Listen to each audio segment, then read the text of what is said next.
আসসালামু আলাইকুম।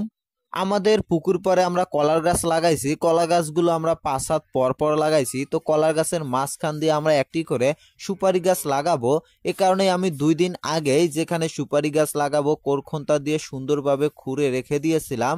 তো এরপরে আমরা এখানে গোবর সার দেই। গোবর সার দেওয়ার পরে আজকে সকালবেলা আমরা সুপারি গাছগুলো তুলে নিয়ে আসছি। আমরা সুপারির চারাগুলো কিনে নিয়ে আসছিলাম। তো আমরা অতিরিক্ত চারা কিনি নাই, কারণ আমাদের পুকুর পাড়ে আমরা দেশওয়াল সুপারির চারা লাগাবো। আর দেশওয়াল সুপারির চারা এখন পাওয়া যাচ্ছে না, এ কারণে আমরা অল্প কিছু চারা আজকে কিনে নিয়ে আসছি। তো আজকে বিকেলবেলা আমরা সুপারি গাছগুলো লাগাইতেছি। সকালবেলা সুপারি গাছগুলো লাগাই নাই, কারণ আজকে অতিরিক্ত রোদ গেছে। আর অতিরিক্ত রোদের মাঝে যদি আমরা সুপারি গাছ লাগাইতাম তাহলে মারা যাওয়ার সম্ভাবনা থাকতো।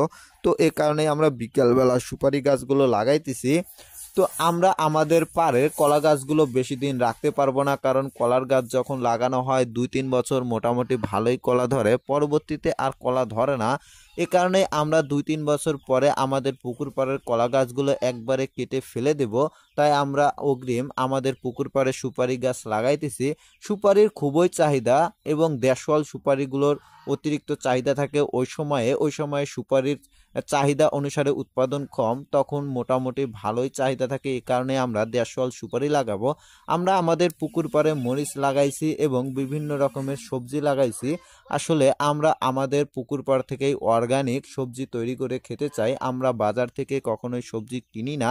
আমাদের পুকুর পাড় থেকে আমরা বিভিন্ন রকমের সবজি তৈরি করে অর্গানিক সবজি খেয়ে থাকি, কারণ বাজারে যে সবজি বা যে পণ্যগুলো পাওয়া যায় এগুলোর ভিতরে রাসায়নিক পদার্থ ব্যবহার করা হয় এবং অর্গানিক থাকে না। আর রাসায়নিক পদার্থ মিশানো খাবার খেলে আপনি অবশ্যই অসুস্থ হয়ে পড়বেন।